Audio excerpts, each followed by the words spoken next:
Evergrande is the second largest property development company in China. The company made its mark back in the 2000s. Currently, Evergrande owns more than 1,300 projects in 280 plus cities in China.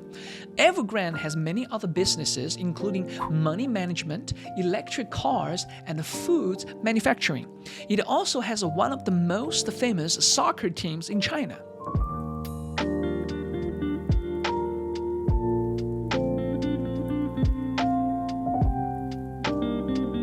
In China, you do not own your properties. Instead, the government owns the land on which your property sits.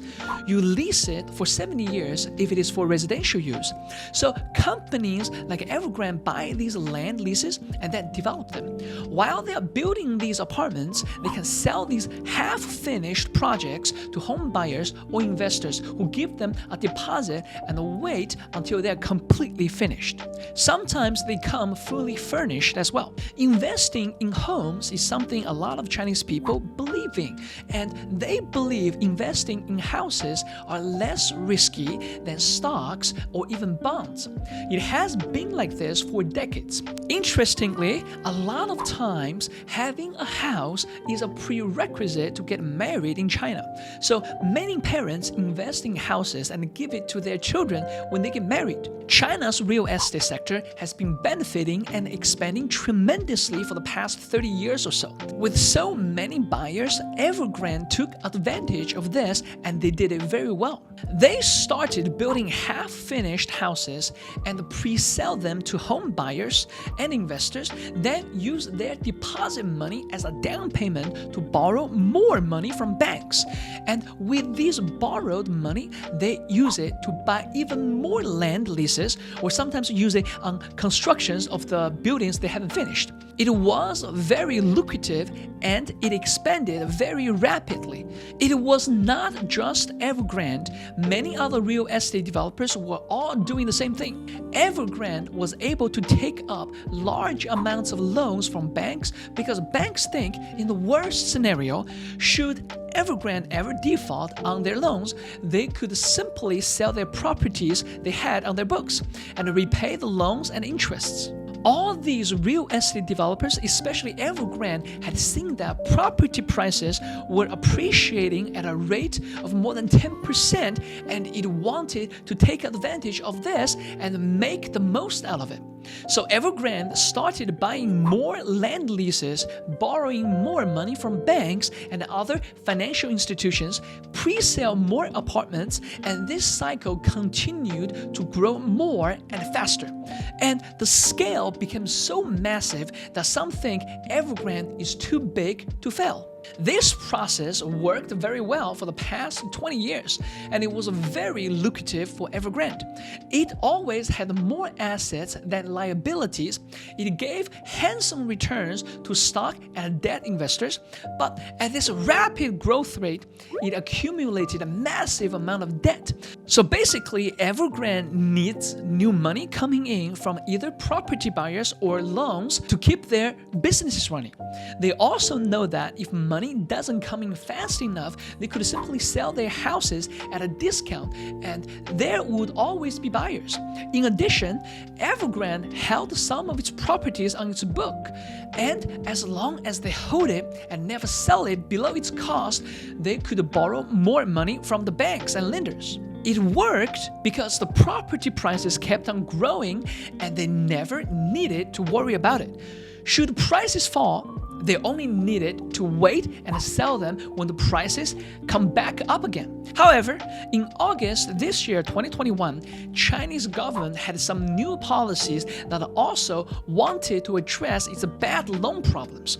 It imposed credit limits on real estate developers, and Evergrande only has the money to pay back its debt if these properties can be sold at the prices they want. But now, with all of these new regulations, it's very difficult to sell them at these prices. And if they can't sell off those properties, they can't pay back their loans. And what's even crazier right now is that they can't even pay the interest on these loans. According to Bloomberg, Evergrande missed loan interest payments to Monday to at least two of its largest bank creditors. Right now, as of September 22nd, it holds the biggest debt pile in all of China, and home buyers and investors have stopped buying their properties in fear of a default, and those properties would depreciate in prices and thus losing money. According to Reuters, Evergrande's last recorded debt is about 300 billion.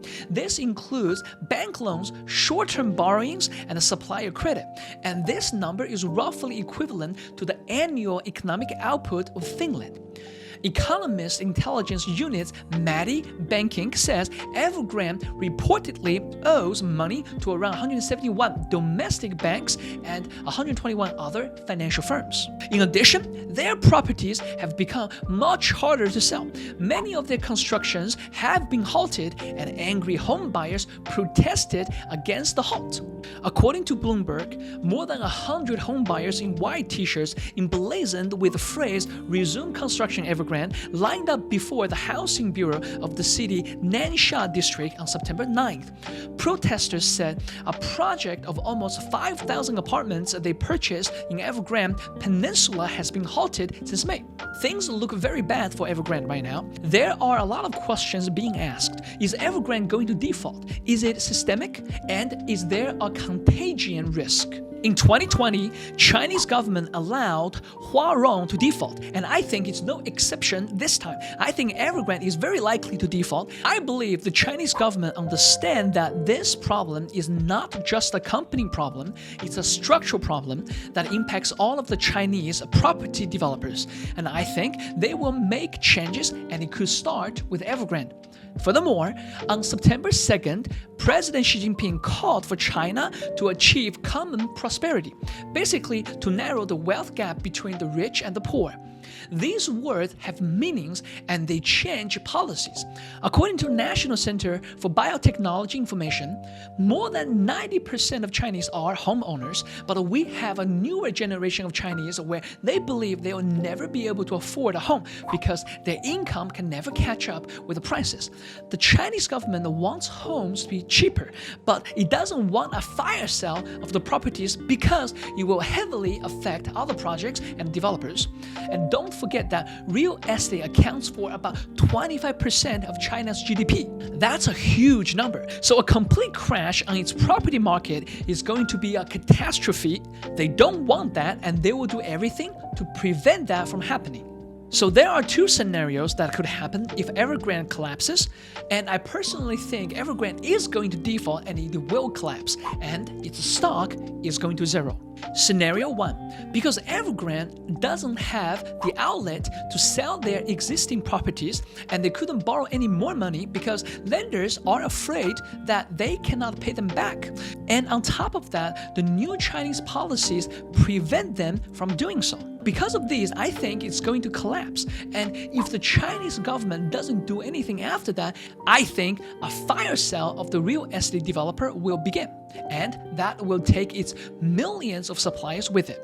In addition, the ripple effects are going to be huge and the home prices are going to collapse as well. Because no one would want to buy homes when all the property developers try to compete with each other, so the prices would fall and fall.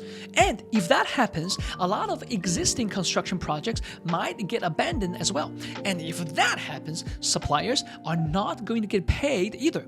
And many people will lose their jobs. And remember that I said earlier, properties accounts for 25% of China's GDP. And of course, many people will get very angry and it won't make the Chinese government look good. And I believe they will do everything to prevent that from happening. Scenario 2, which is what I think what the Chinese government should do to prevent a full-blown crisis. They might not do everything I'm about to say, but I hope to some extent. Now, think about it. This kind of growth of real estate cannot continue forever, and it will have problems at some point in the future, and it's having problems right now. So, by letting Evergrande fail and take some pain right now, you could lay the groundwork for a healthier economy in the future. And it allows aligns with the Chinese government's common prosperity policy. So I think the government should force Evergrande to liquidate all of its assets and repay all of its suppliers and property buyers. Of course, no one will buy all of these properties at a full price, and there will be many ongoing and unfinished projects that need to take over as well. And everyone wants discounts, and the lower the better, of course.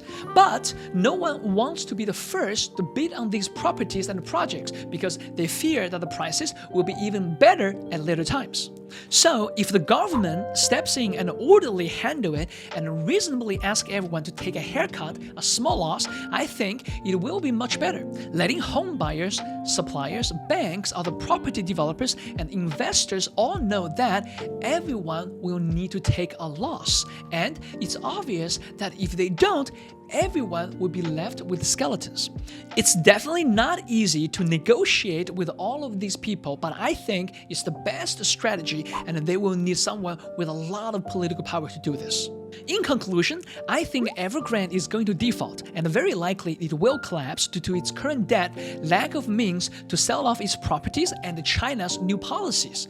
It will affect the global market if the Chinese government doesn't take any actions, but the impact is far less than what Lehman Brothers did back in 2008. According to James Sullivan from Morgan Stanley, he said the total outstanding commercial bank loans to the China property development space is about 10 trillion RMB.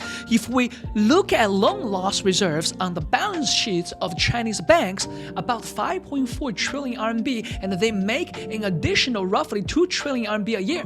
So unless we assume a massive default ratio on the entire body of commercial and residential property development loans that sit in China today, this is not a systemic risk. Therefore, there will be potential buying opportunities in less levered developers with lower inventory levels. And we do not see this as a contagion risk for the rest of the region at all. So I think people who are going to get hurt the most will be Evergrande's investors and stockholders, retail and institution. The top guys are going to get hurt the most. And I think home buyers and suppliers will also take some losses, but when the Chinese government steps in, the little guys will be taken care of first. And again, it aligns with the new common prosperity policy. So if you have any exposure related to Evergrande, I think it's time for you to take a very close look at your portfolio. And that's it for everything about Evergrande so far. If you find this video helpful, please like, share, and subscribe. This is Grant. Trade and invest responsibly.